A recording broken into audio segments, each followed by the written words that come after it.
Vamos a hablar de la biofísica de la presión, el flujo y la resistencia, que son tres variables que determinan la circulación de la sangre. Como ustedes saben, la circulación del aparato circulatorio tiene varias funciones. Una función es transportar los nutrientes de la absorción de los nutrientes hacia los tejidos, ¿no? Entonces, nuestras células que están distribuidas en los tejidos del organismo no pueden acceder directamente a los nutrientes, necesitan que se lleven los nutrientes hasta los tejidos. Entonces, los sitios de absorción de nutrientes como el oxígeno, como la glucosa, los aminoácidos, vitaminas, grasas, están lejos de las células. Entonces es necesario que estos nutrientes sean transportados, ¿no? Desde el pulmón, el oxígeno, desde los intestinos, los hidratos de carbono, los aminoácidos, las grasas, vitaminas, etc. Pero a su vez, las células, una vez que reciben estos nutrientes, los utilizan y convierten en sustancias metabólicas y en metabolitos y sustancias de desecho que ya no le sirven a la célula. Es más, si se quedan en las células, les puede producir daño a la célula, ¿no? Es como nuestra basura. Nosotros llegamos con bolsas de compras del mercado, del almacén, del supermercado, de la tienda, y después de procesar esos alimentos que llevamos, ¿qué nos queda? Un montón de basura que hay que botar, ¿no? En la casa, no se puede quedar en la casa la basura. Exactamente lo mismo pasa con las células. Los productos de desecho tienen que ser eliminados. ¿Quién se encarga de llevar los productos de desecho desde las células hasta los órganos, que son especializados en eliminar estos productos como los riñones, el hígado? La circulación, ¿no? El aparato circulatorio. Además, hay muchos tejidos que producen hormonas.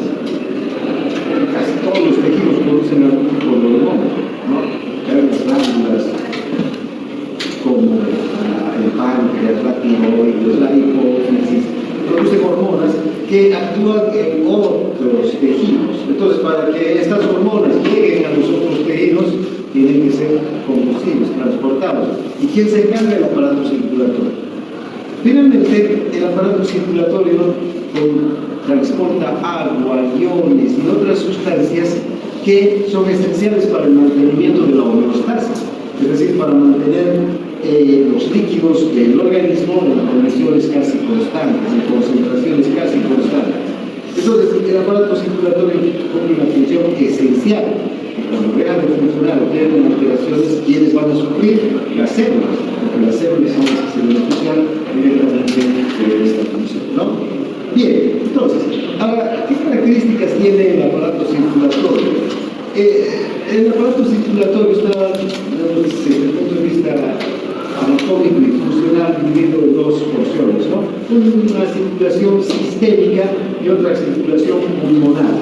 La circulación sistémica también se la conoce como circulación mayor. ¿Por qué? Porque piensan en el ventrículo derecho, digamos en la aorta en realidad, y luego se continúa por todos los grandes vasos, por las grandes arterias, todas las arterias medianas de pequeño calibre, las arteriolas, los capilares, las venas, finalmente las dos grandes venas cavas que llegan al corazón.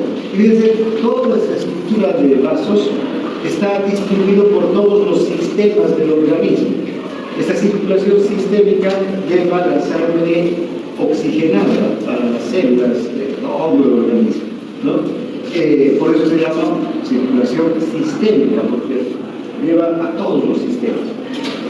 Pero también se llama circulación mayor porque su recorrido es muy grande, ¿no?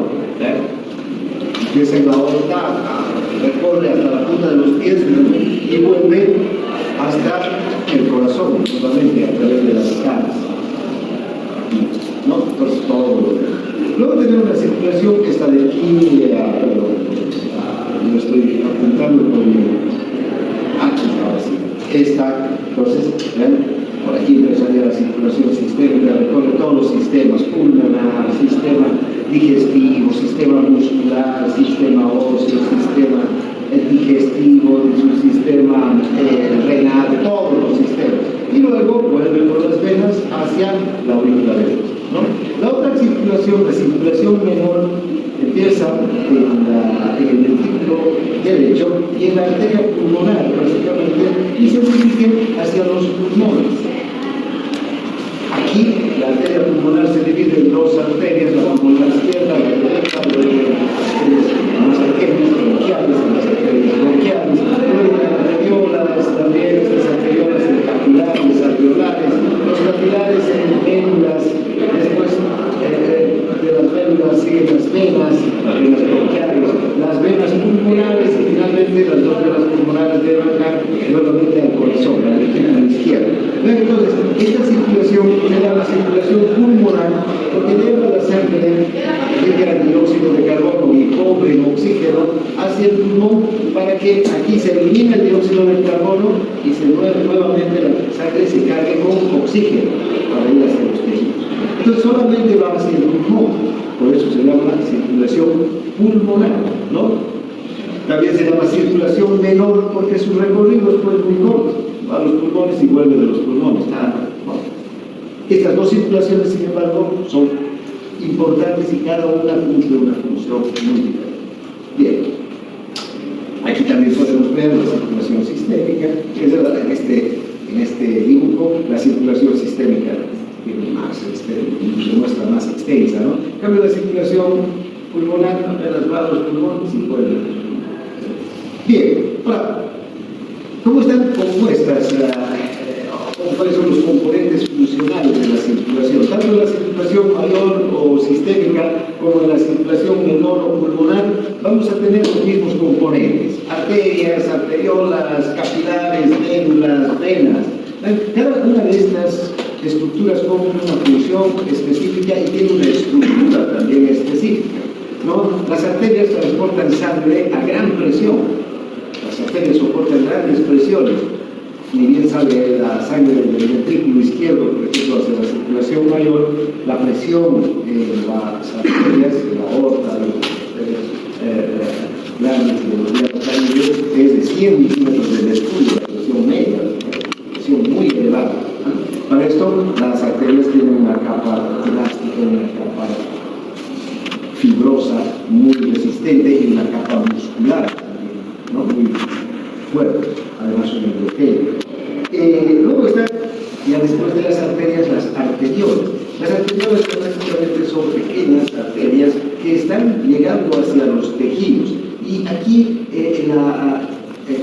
y estas arteriolas son las que van a controlar la llegada de la sangre a cada tejido, van a conducir ya la sangre hacia cada tejido y van a controlar cuánto de sangre entra a los tejidos en determinado momento. Entonces, las capas, la estructura también de las arteriolas va a cambiar, ¿no? Ya no tiene una capa elástica, una capa tan resistente, tan gruesa como las arterias. La presión también es menor, la presión de la sangre es menor en las arteriolas. Pero lo que sí tienen las arteriolas es una capa muscular muy desarrollada. Esta capa muscular les permite que se contraigan o se relajen en fracción de segundos.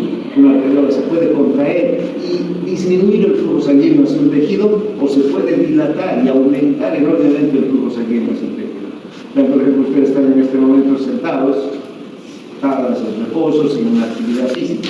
Entonces, está llegando una cantidad de sangre a los músculos, una cantidad necesaria para que sus músculos cumplan con sus funciones metabólicas y no sufran en este momento. Es una cantidad mínima de sangre que llega. Pero se van a levantar y van a bajar las gradas, tal vez suban de nuevo otras gradas en otro bloque, van a necesitar entrar en actividad física y van a necesitar mayor cantidad de sangre, mayor cantidad de oxígeno. Entonces, inmediatamente estas arteriolas empiezan a dilatar, esa capa muscular se dilata para permitir mayor paso de sangre. Entonces, esa es una función clave de las arteriolas, mandar mayor o menor cantidad de sangre hacia los capilares. Luego están los capilares. Después de las arteriolas se continúan los capilares. Los capilares tienen otra función. La función de los capilares es permitir la salida de sustancias nutricionales, de hormonas, de agua, de iones, hacia el líquido extracelular. Entonces los capilares comunican el espacio vascular con el espacio extracelular o espacio intersticial. Además, también desde el intersticio, desde las células, llegan sustancias de desecho, otras sustancias, agua, iones, hacia los capilares. Entonces, los capilares ya no tienen una capa, digamos, elástica, ya no tienen una capa fibrosa, ya no tienen una capa muscular, ya no tienen músculos, solo tienen una capa de células endoteliales. Y además, estas células endoteliales tienen unas estructuras, en sus uniones, que se conocen como poros. ¿Sí? Estos poros es por donde circulan el agua, iones y sustancias nutricionales y de desecho que van y vienen desde el capilar, desde el espacio vascular hasta el intersticio. Otra función, otra estructura, ¿no? Luego ya están las vénulas. Las vénulas empiezan a recoger la sangre, ya esta sangre que ha perdido el oxígeno y ha ganado dióxido de carbono y sustancias de desecho. Es la sangre que ya se tiene que dirigir hacia los pulmones, hacia los órganos de desecho para eliminar las sustancias que no sirven ya, ¿no? Y que ya han sido eliminadas por las células o desechadas por las células. Las vénulas entonces recogen esta sangre y también tienen unas paredes muy delgadas, tiene una capa muscular menos potente, menos desarrollada que los capilares y tienen una estructura que les permite extenderse, es decir, ampliar su diámetro con facilidad, porque van recogiendo la sangre conforme se van uniendo entre vénulas, van recogiendo más y más sangre. Finalmente, de las vénulas pasa la sangre hacia las venas. Estas venas tienen la función, por una parte, de transportar la sangre de vuelta hacia el corazón, hacia la aurícula derecha, pero también estas venas, en su estructura, son vasos que tienen una capa muscular poco desarrollada, pero tienen una capa muscular que les permite contraerse, pero al mismo tiempo las venas tienen diámetros muy grandes, ¿sí? Y se pueden distender, se pueden ampliar en su diámetro con facilidad. Eso permite que las venas actúen como reservorios. Las venas almacenan sangre para el organismo. Las venas son capaces de almacenar más de 1 litro de sangre. De hecho, nosotros podemos en una hemorragia perder 1 litro de sangre con facilidad y las venas van a responder contrayéndose y enviando ese litro de sangre a la circulación para compensar la pérdida, ¿no? Más de 1 litro ya puede empezar el organismo a sufrir, pero hasta 1 litro podríamos perfectamente perder sin que el organismo tenga un daño serio de perjuicio, porque estas venas actúan como reservorios. Ahora, ¿cómo está distribuida la sangre en toda la circulación? El 84% de la sangre está en la circulación sistémica o mayor, desde luego, como el recorrido de la circulación sistémica, ¿no?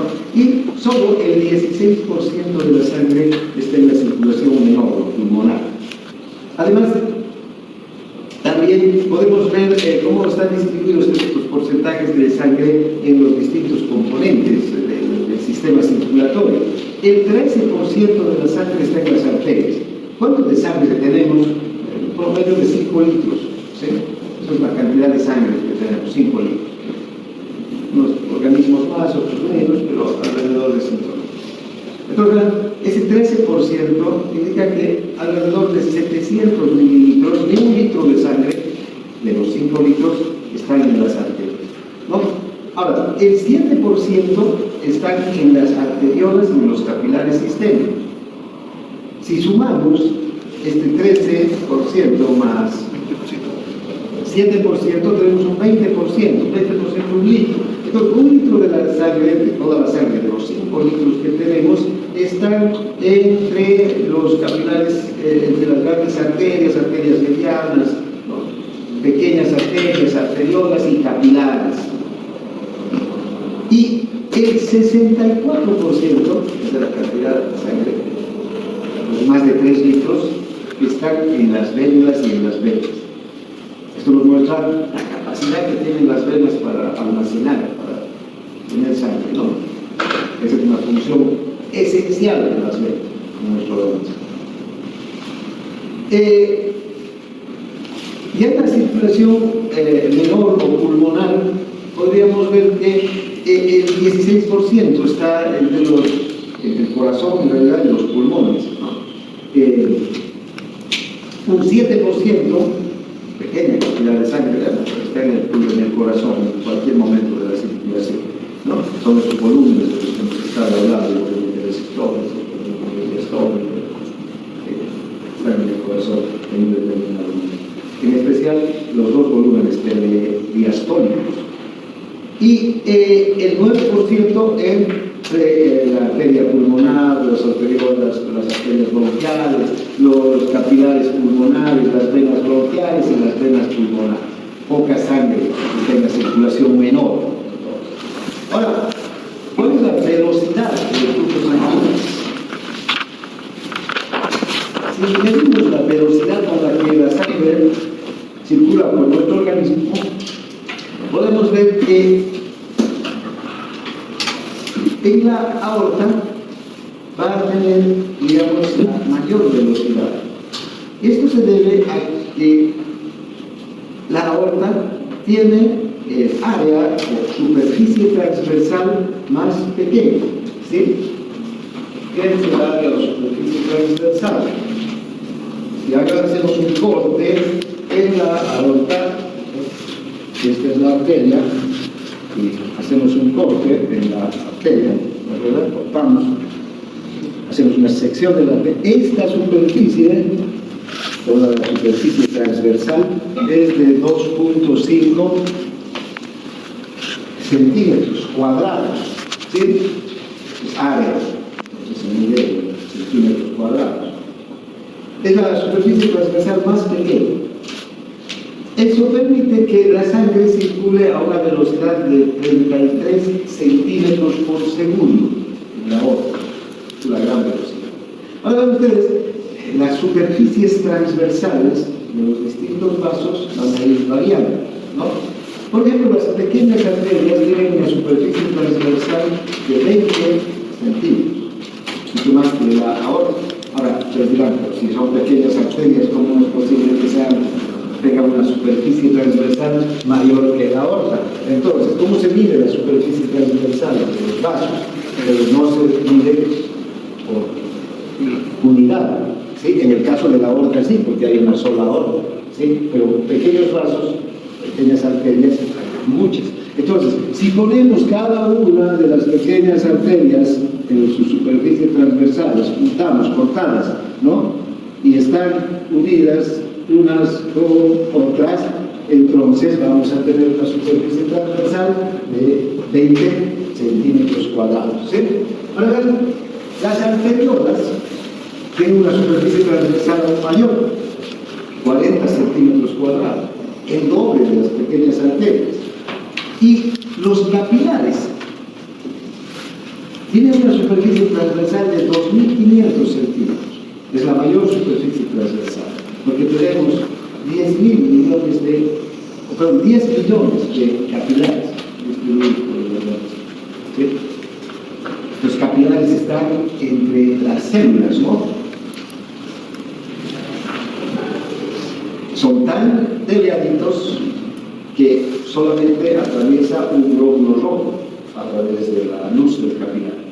Entonces, miren, entre 5, 7, 9 micrómetros para que atraviese un glóbulo rojo y nada más. No pueden atravesar dos glóbulos rojos juntos por un capilar, ¿no? Entonces, pero si los ponemos uno al lado del otro, vean, tenemos una superficie transversal de 2.500 centímetros cuadrados. Luego tenemos a las vértebras en una superficie transversal de 250 metros cuadrados, las pequeñas venas 80 metros cuadrados y las venas cavas 8 metros cuadrados. Si ustedes observan, la diferencia de superficie transversal entre los mismos vasos, o sea, o los equivalentes, no los mismos, pero los equivalentes entre las arterias y las venas, podemos observar que la superficie transversal, por ejemplo, de las venas cabras con relación a la aorta es de 4 veces más casi, 4 veces más. ¿Y qué es lo que pasa? Si este es el corazón de la aorta, por la aorta salen 70 ml de sangre en cada sístole, cada circunflar del corazón. Y por las venas cavas llegan a la aurícula derecha 70 mililitros también, ¿verdad? Pero estas venas son mucho más, tienen una superficie transversal mucho más grande. Si esta es la aorta, entonces las dos venas juntas van a ser así, ¿verdad? Entonces, ¿por qué será así? ¿Cuál será el motivo? El intercambio gaseoso. Bueno, ya que están llevando 70 ml al pulmón. Hemos dicho, ¿cuál es la función de las venas? Almacenar. Entonces, estas, aunque están llegando la misma cantidad de sangre, estas venas están almacenando sangre. ¿Sí? Que si hace falta, por ejemplo, que el corazón empiece a bombear 100 mililitros de sangre en cada volumen sistólico, en cada sístole, ¿de dónde va a salir esa sangre? Las venas se contraen, un poco se contraen las venas y aumenta el retorno venoso, empieza a llegar más sangre. Si el corazón, además, recuerda, se contrae 70 veces por minuto, pero si empieza a contraerse 100 veces por minuto, va a expulsar mayor cantidad, va a inyectar mayor cantidad todavía de sangre hacia la aorta. ¿De dónde va a salir esa sangre? De estas venas que están almacenando la sangre. Y cuando necesitamos esa sangre, se empiezan a contraer y empiezan a mandar más sangre al corazón. Entonces, por eso, estas nuestras venas tienen una superficie transversal mucho más grande, 4 veces más que los vasos, digamos, que las arterias correspondientes, ¿no? ¿Vean? Igual, si ustedes observan la superficie transversal de las arteriolas o las vénulas también, ¿no? Es una diferencia grande. O de las pequeñas venas con las, las pequeñas venas con las pequeñas arterias, o las venas cavas con la aorta. Hay esa diferencia, mucho más. Bien, entonces las superficies transversales nos muestran dos cosas. Una, que en las arterias, la sangre circula a gran presión. Aquí en las arterias hay presiones altas, en las venas en cambio hay presiones bajas, pero se almacena mucha sangre. ¿Sí? Y la velocidad de la circulación también tiene que ver con esto, con la superficie transversal y las presiones. En las arterias, las presiones, la superficie transversal tienen que ver con la velocidad de la sangre, en especial la superficie transversal. Pero cuanto menos superficie transversal tiene un vaso, la velocidad es mayor. Cuanto mayor es la superficie transversal de un vaso, la velocidad es menor. En los capilares, la velocidad de circulación de la sangre es de 0,3 milímetros por segundo. La diferencia es grande, ¿no? La velocidad entre la aorta y los capilares. Esto responde entonces a esta ecuación. La velocidad del flujo sanguíneo va a ser igual a la cantidad de sangre entre la superficie transversal, ¿no? El área. Ahora, si ustedes ven, entonces en la aorta, como les decía, es de 33 centímetros por segundo la velocidad de la sangre. En cambio, en los capilares es de 0,3 milímetros por segundo. Y un capilar, son muy pequeños los capilares, ¿no? Ya les dije que de diámetro van a tener máximo 9 millas y de largo entre 1 y 3 milímetros. Si un capilar tiene 3 milímetros de largo, ¿no? Puede tardar, como pasa a 0,3 metros o milímetros, perdón, por segundo. Entonces, si un capilar tiene 1 milímetro, mide en cuántos va a pasar en 0,3 segundos, ¿no? En menos de un segundo. El glóbulo rojo va a atravesar entonces todo lo largo del capilar en 1/3 de segundo. Pero ese tiempo es suficiente para que el glóbulo rojo libere el dióxido de carbono, además que ingrese el anhídrido carbónico, se convierta en ácido carbónico y luego ese ácido carbónico se escinde y se convierte en agua y dióxido de carbono, y el dióxido de carbono se libere para pasar hacia el alveolo, ¿sí? Y llegue el oxígeno y se una la hemoglobina. Todo eso tiene que pasar en este espacio pequeño, 1 milímetro, y a una velocidad de 0,3 segundos. Muy rápido, porque los capilares son pequeños. Aunque la velocidad sea lenta, con referencia a la aorta, que la aorta es mucho más rápida, pero también los capilares son pues, muy cortos. Y cuando pasa un glóbulo rojo pasa a gran velocidad, por ahí, ¿no? Y además tiene que cumplir muchas funciones. O en el tejido, fíjense, en el tejido tiene que hacer un trabajo inverso, dejar el oxígeno y recoger el dióxido de carbono. Además, entonces, y además por aquí pasan la glucosa, los iones, los aminoácidos, los ácidos grasos tienen que pasar hacia el tejido, y desde el tejido, en este pequeño espacio, tienen que pasar las sustancias de desecho, está recogiendo la sangre. Bien, entonces todo eso se cumple en estos lugares, en estos espacios tan pequeños como son los capilares. Vamos a dedicarnos una clase entera a hablar de los capilares y de la microcirculación. Bien, ahora hablemos de las presiones en las distintas porciones de la circulación. La presión es esencial para que circule la sangre. ¿Qué es la presión de la sangre? Es nada más que la fuerza que la sangre ejerce sobre las paredes de los vasos. Y esta presión permite que la sangre circule de un punto a otro de la circulación. Si ustedes ponen agua en una manguera de goma, cerrada, una manguera de goma, y esta manguera de goma tiene en un extremo una válvula. Si la manguera tiene agua y en el extremo de la manguera no hay, ¿no? Aquí hay una válvula que se puede abrir, pero cuando está el agua dentro de la manguera, la sola presencia del agua no abre esta válvula, ¿sí? Entonces, ¿qué pasa si yo produzco una presión, una fuerza sobre este extremo de la manguera? ¿Hacia dónde se va a dirigir el agua?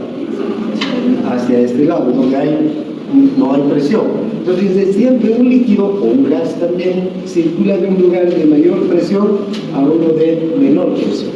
Y fíjense cómo las presiones entonces en las arterias y las venas van cayendo. La máxima presión es en la aorta, una presión media de 100 milímetros de mercurio, una presión sistólica de 120 y una presión diastólica de 80 milímetros de mercurio. En las venas cavas, si me voy a volver a dibujar aquí un corazón, aquí en la aorta es de 100 milímetros de mercurio la presión. La sangre da vueltas por los capilares y va a llegar a donde? A las venas cavas, ¿sí? A la aurícula derecha. Aquí la presión es de 0 milímetros de mercurio en las venas cavas y la aurícula derecha. Entonces, si volvemos a este ejemplo, aquí entonces, este extremo sería la aorta con 100 milímetros de mercurio de presión, y este otro extremo sería las venas cavas que tienen 0 milímetros. Entonces, ¿de dónde a dónde va a ir la sangre? ¿De dónde a dónde va a circular la sangre? Desde las arterias hacia las venas, ¿no? Esa gradiente de presión es la que permite que haya la circulación. ¿Quién genera la presión? ¿Quién generará esa alta presión en la aorta?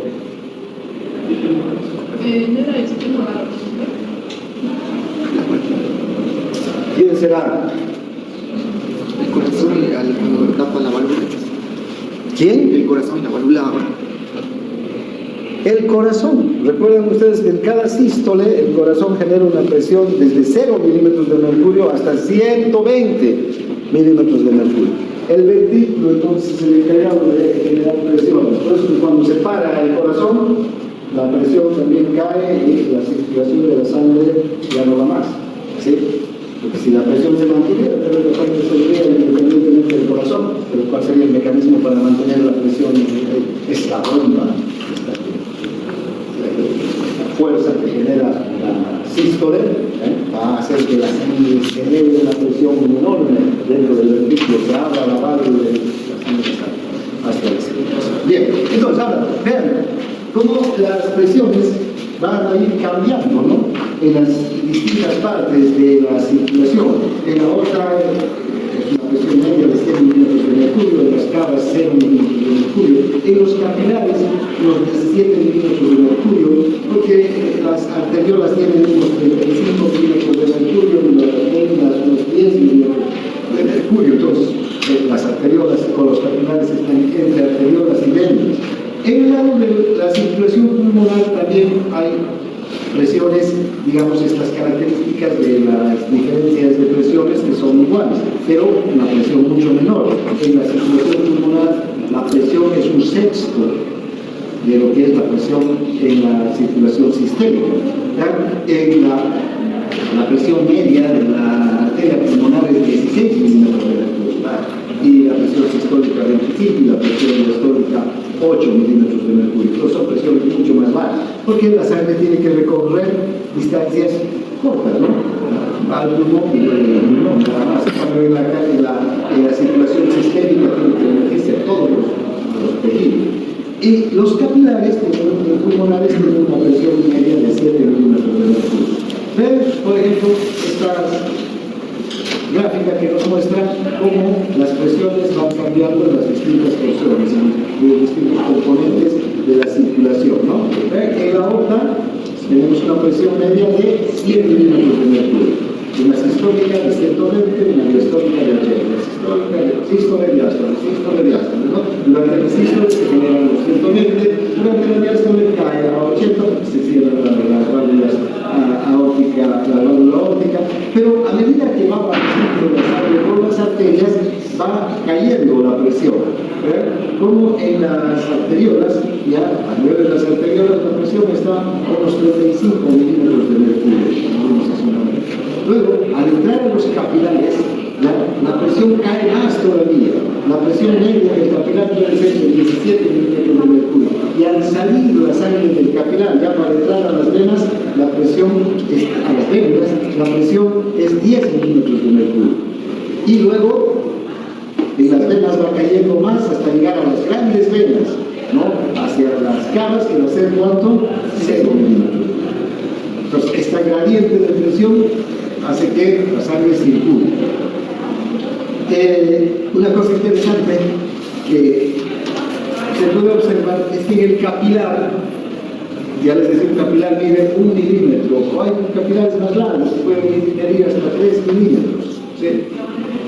Pero en ese espacio tan pequeño va a caer la presión, va a cambiar la presión. En un extremo, en el extremo por donde está entrando la sangre arterial, la presión debe estar en 30 a 35 milímetros de mercurio. En otro extremo, cuando ya la sangre venosa está habiendo recogido dióxido de carbono y sustancias del desecho, ya está entre el 10 milímetros de mercurio. Esa caída de presión en un espacio tan pequeño, de 1 milímetro de presión, o de 2 milímetros. Ahora, aquí en el gráfico de este lado podemos ver las presiones de los vasos pulmonares, ¿no? Un sexto, hemos dicho, menor es la presión en el sistema pulmonar. Se nota, aquí la presión es baja. La presión sistólica y diastólica. La sistólica 25 milímetros de mercurio, la diastólica 8 milímetros de mercurio. La presión media de la arteria pulmonar es 16 milímetros de mercurio. Esa presión cae hacia el capilar con 7 milímetros de mercurio y luego también va a ir cayendo más todavía hasta en la aurícula izquierda va a haber una presión de 2, 3, dependiendo del momento, como la aurícula pierna puede llegar hasta 7 minutos de mercurio caliente. Bien, entonces son características relacionadas con la presión. Ahora, ¿cuáles son las teorías básicas de la circulación? Hay tres principios básicos que regulan la circulación de la sangre. Un primer principio dice que la velocidad y también la cantidad del flujo sanguíneo en cada tejido del organismo casi siempre se controla con precisión con relación a la necesidad de cada tejido. Es decir, cuánta sangre y a qué velocidad va a llegar a un tejido va a estar determinada y controlada de acuerdo a las necesidades del tejido. Lo que les decía hace un momento, si ustedes están en reposo, el sistema muscular de ustedes está en reposo, no están haciendo ninguna actividad física, ¿sí? Entonces, ¿cuánto de sangre está llegando a los músculos? La cantidad exacta y necesaria, precisa, ni más ni menos, para que sus músculos tengan oxígeno, glucosa, aminoácidos, en cantidad suficiente para que cumplan sus necesidades y no sufran por falta de estos nutrientes. Se levantan y empiezan a correr, inmediatamente va a necesitar mayor cantidad de oxígeno, de glucosa, y vean que entonces también la cantidad de sangre inmediatamente tiene que aumentar, que tiene que llegar a la cantidad de sangre, más sangre y en forma más rápida. ¿Para qué? Para que el músculo tenga la cantidad precisa para cumplir sus necesidades metabólicas. Ajá. ¿Esta necesidad será que puede cambiar según la actividad de Bueno, la oferta de oxígeno puede cambiar, pero la necesidad no. La necesidad siempre va a aumentar, ¿no? La demanda va a haber una demanda. Ahora, la oferta de oxígeno siempre va, ¿sí? Porque igual, ya sea que aquí o en La Paz quieras, te pongas a correr, digamos, tus músculos necesitan más oxígeno, necesitan más glucosa. No va a cambiar. Lo que sí va a cambiar es la oferta, la cantidad de oxígeno que es capaz de llevar el flujo sanguíneo. En La Paz, por ejemplo, si no, hay una saturación de oxígeno menor, entonces llega menos oxígeno a la célula. Pero hay mecanismos de compensación, ¿no? Hay más glóbulos rojos, por ejemplo, en La Paz. Entonces, los mecanismos de compensación van a funcionar. Entonces, con el paso de los días, si vas de aquí hoy día, vas a sentir, pero después de unos días, tu organismo produce más glóbulos rojos y la oferta de oxígeno se regula, ¿no? Bien, pero donde sea, esta velocidad del flujo sanguíneo en cada tejido se va a controlar y se va a regular de acuerdo con las necesidades de cada tejido, ¿sí? Y con precisión, porque vean, en este momento están en reposo y llega poca sangre, pero es la sangre que exactamente necesitan las células para no tener ningún sufrimiento. No necesitan más, porque con eso están cubiertos. Pero si empiezan a correr, van a necesitar más, y entonces tiene que aumentar. Y tiene también que aumentar con precisión en la cantidad exacta de sustancia que las células necesitan para que no sufran. Si luego de estar corriendo tiene que subir gradas, va a aumentar la necesidad y va a aumentar el flujo sanguíneo en la cantidad necesaria también para que las células puedan tener el oxígeno y los nutrientes necesarios. Ese es un primer principio básico.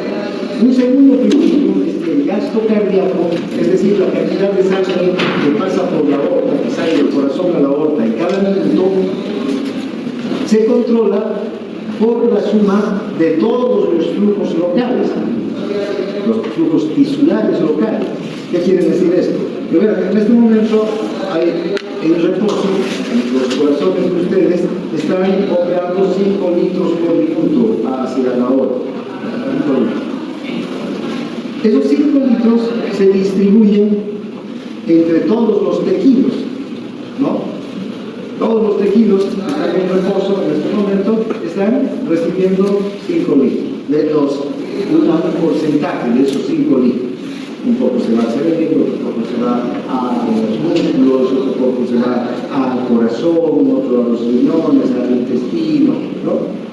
Pero, y entonces, el gasto cardíaco en este momento de 5 litros es suficiente para cubrir las necesidades de todos los flujos.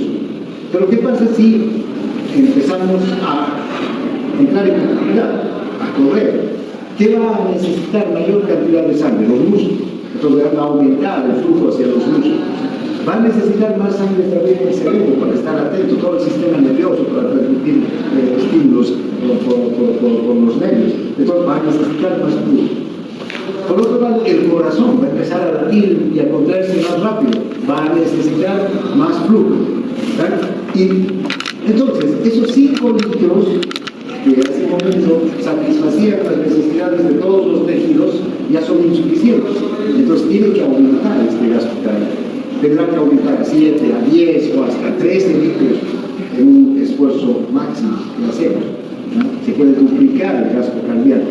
Entonces van a subir corriendo las gradas y va a haber un aumento enorme del flujo sanguíneo hacia los músculos, hacia el cerebro y hacia el corazón. Entonces, el gasto cardíaco va a estar controlado por la suma de todos los flujos. Si todos los flujos están en reposo, digamos, los órganos están en reposo, los flujos van a ser exactamente la cantidad necesaria que precisa el tejido para cumplir sus necesidades metabólicas. Si aumenta el metabolismo, si aumenta la actividad de cualquier tejido, entonces aumenta el flujo. Y entonces, ¿quién va a tener que aumentar? El gasto cardíaco. La cantidad de sangre que el corazón manda a la circulación, ¿no? En cada minuto. Y finalmente, un tercer principio básico es que la regulación de la presión arterial es generalmente independiente del control del flujo sanguíneo local y del control del gasto cardíaco. Esto es especial porque la presión arterial no va a estar directamente vinculada con estos mecanismos. O sea, está totalmente relacionado, pero no está controlada por estos mecanismos. ¿Sí? La presión arterial tiene sus propios mecanismos de control. El sistema nervioso, el riñón, intervienen en el control de la presión arterial a corto y a mediano plazo. Bien, ahora, para que la sangre circule, ¿verdad? Tiene que haber 3 variables necesariamente que intervengan. Esas 3 variables son la presión, el flujo y la resistencia. Si hablamos del flujo sanguíneo, la cantidad de sangre que pasa por un punto determinado de la circulación en una unidad de tiempo, ese es el flujo sanguíneo, la cantidad de sangre. El flujo sanguíneo se rige por una ley, la ley de Ohm. Esta ley de Ohm es una ley física, de la física, que habla de cualquier flujo, ¿no? El flujo de aire, por ejemplo, a través de un por ejemplo, cuando sopla el viento y las ventanas están abiertas, entra el aire, ¿no? Hay un flujo de aire, una cantidad de aire que entra hacia la habitación. Entra por aquí y sale por la puerta, ¿verdad? El flujo de aire. También hay el flujo de la corriente eléctrica. Hay muchos tipos de flujo, no solamente el líquido fluye, sino también la corriente eléctrica a través de los conductores, los cables, ¿no? Entonces, esta ley de Ohm, en realidad, es una ley física que se rige para todos los flujos. Bien, ahora, este flujo sanguíneo está determinado por 2 factores. El movimiento, digamos, de la sangre está determinado por 2 factores. Uno que viene a ser, uno que viene a ser la diferencia de presión entre los extremos de un vaso, esta diferencia de presión entre este extremo y este otro extremo. Entonces tenemos una presión 1 y una presión 2. Si la presión aquí es 100 y aquí la presión es 100, ¿va a haber movimiento del agua? ¿Está bien? No, porque está a la misma presión, entonces no hay hacia dónde vaya el agua. Pero si la presión aquí es 50 y aquí es 100, fíjense, hay una diferencia, una gradiente de presión que hace que el líquido que está aquí, en este extremo, fluya hacia el extremo opuesto, de P1 a P2. Y si la presión se mantiene en 100 y aquí la presión es 0, fíjense, el flujo sanguíneo va a ser aún mayor, ¿sí? Porque la gradiente, la diferencia de presión es más alta.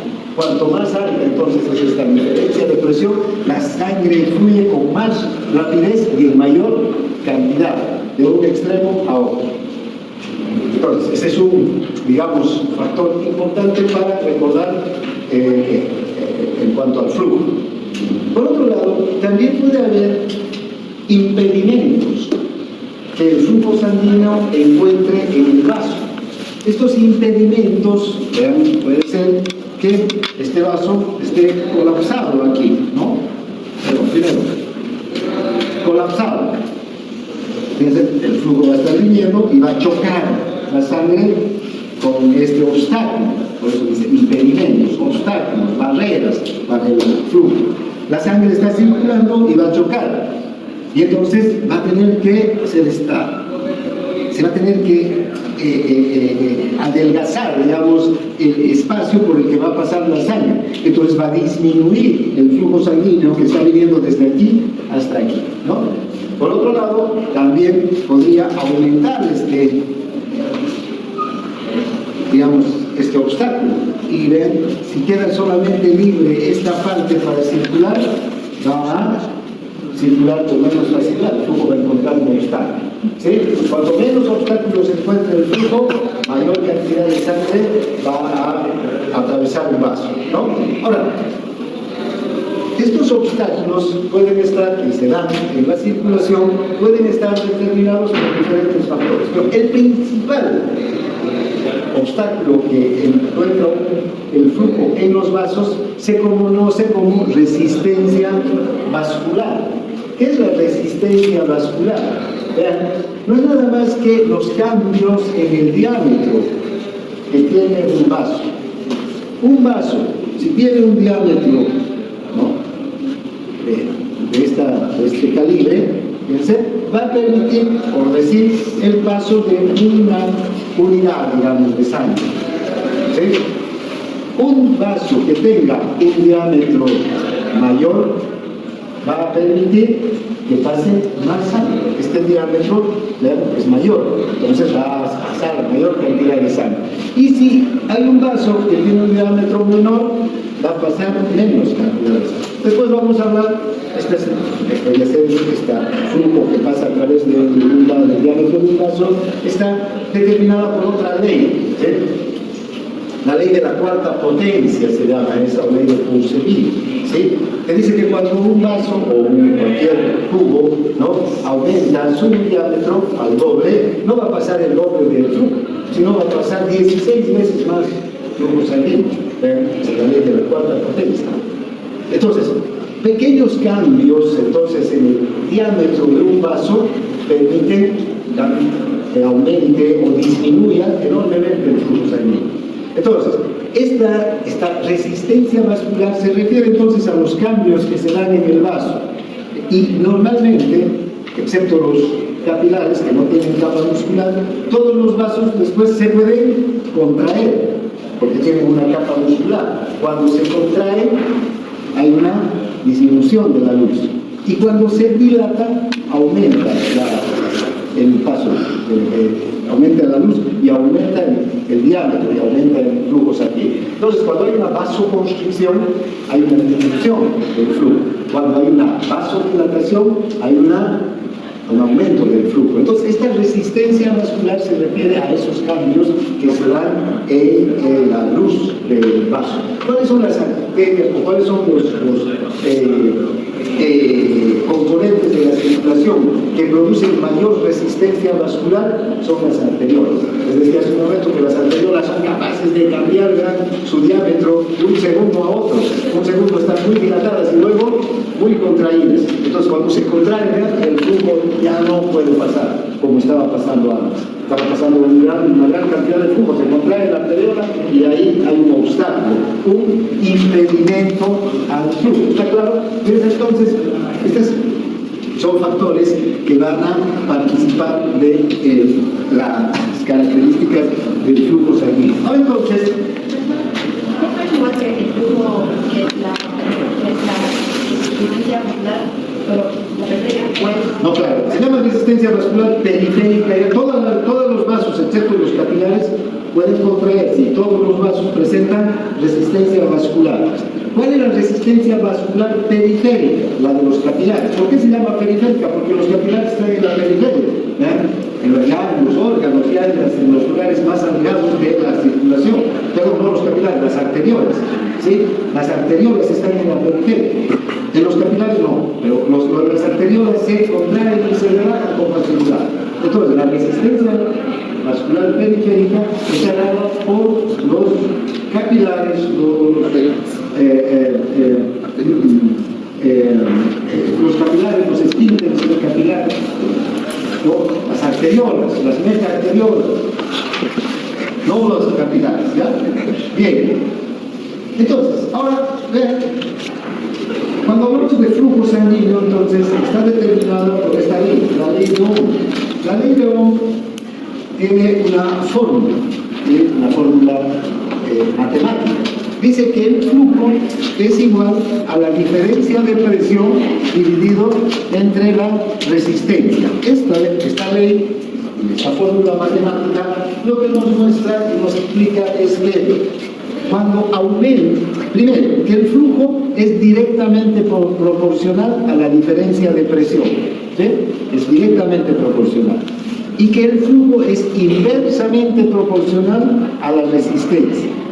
Ahora, ¿por qué es esto? Porque aquí la diferencia de presión está actuando en esta fracción como numerador y la resistencia en esta fracción como denominador, ¿ya? Entonces, esto quiere decir que si aumenta la diferencia de presión, va a aumentar el flujo. Pero, si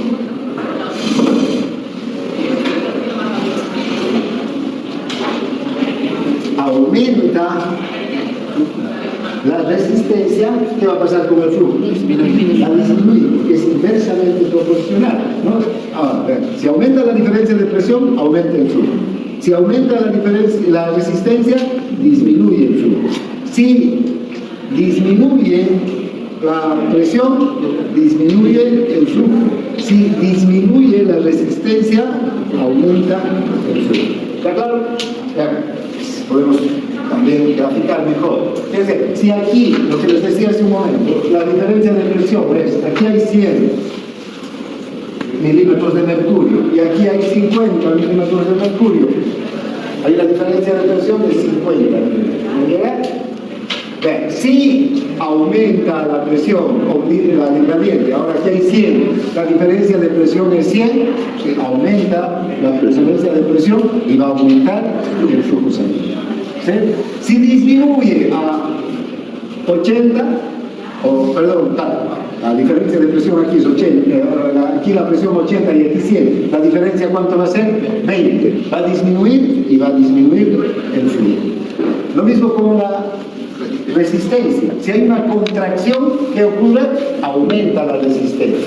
Si se contrae el vaso, aumenta la resistencia y disminuye el flujo. Si el vaso se dilata, en cambio, va a disminuir la resistencia al paso de la sangre y va a aumentar el flujo. ¿No es verdad? ¿Está claro? Entonces esta ley, la ley de Ohm, es la que va a determinar estas variables que intervienen en el flujo sanguíneo. Ya lo decía, esta es una ley física que igual regula el flujo del aire, el flujo de la corriente eléctrica, y lo que de lo que fluye.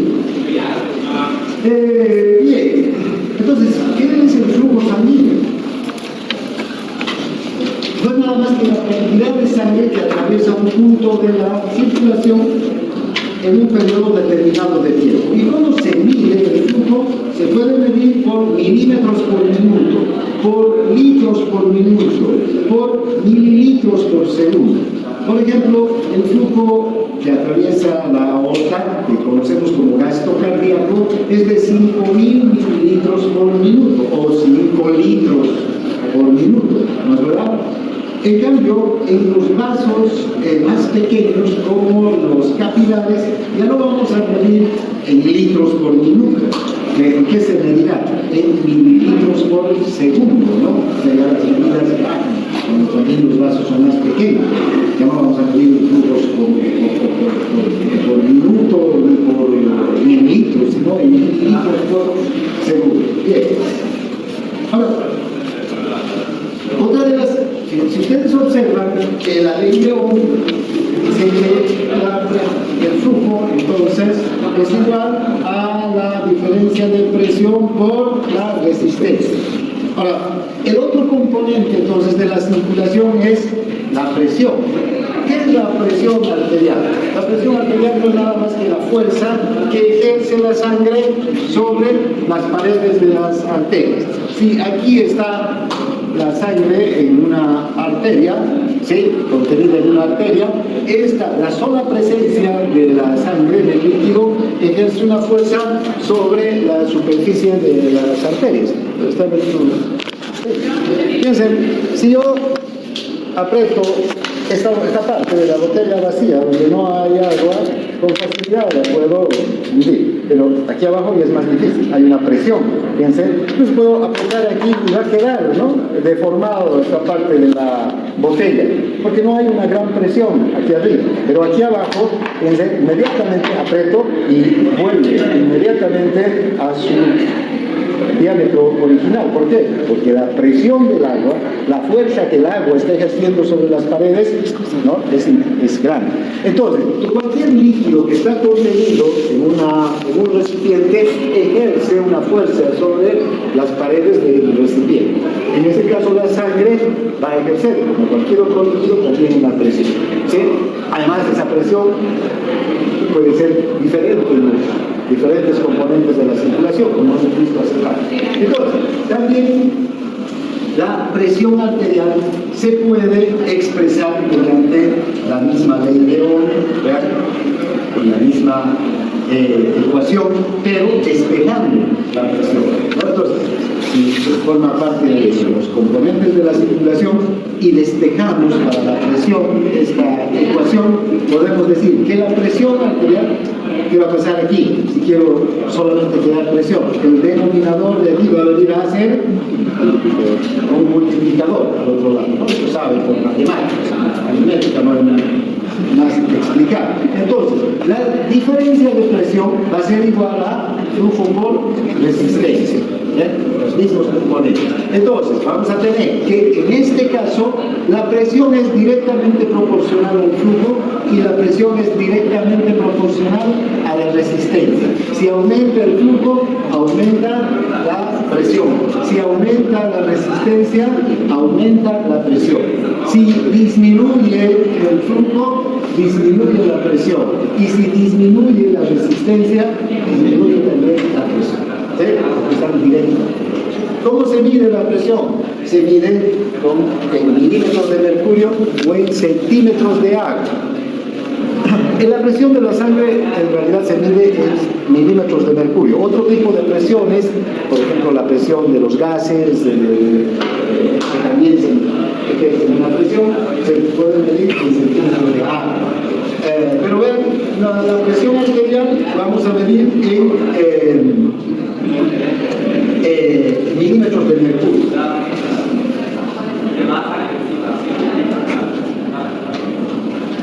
Como se ha establecido, ¿ya?, esta presión, un aparato con un perro, desde luego, se hace un animal de experimentación, se coloca un tubo, ¿no?, que conecta la arteria aorta del perro con una columna dentro de un tubo de vidrio, una columna de mercurio.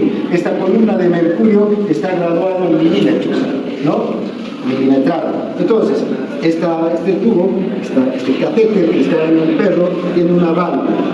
Se abre la válvula, la sangre sale, pasa por este tubo y empuja la columna de mercurio. Entonces, ¿cómo va a ser el mecanismo aquí? Vamos a ver que esta columna de mercurio va a subir y va a bajar. Durante la sístole va a subir ¿hasta cuánto? Hasta 120. Y durante la diástole va a bajar ¿hasta cuánto? Hasta 80. Entonces va a subir y va a bajar. ¿No es verdad? Porque así es la función.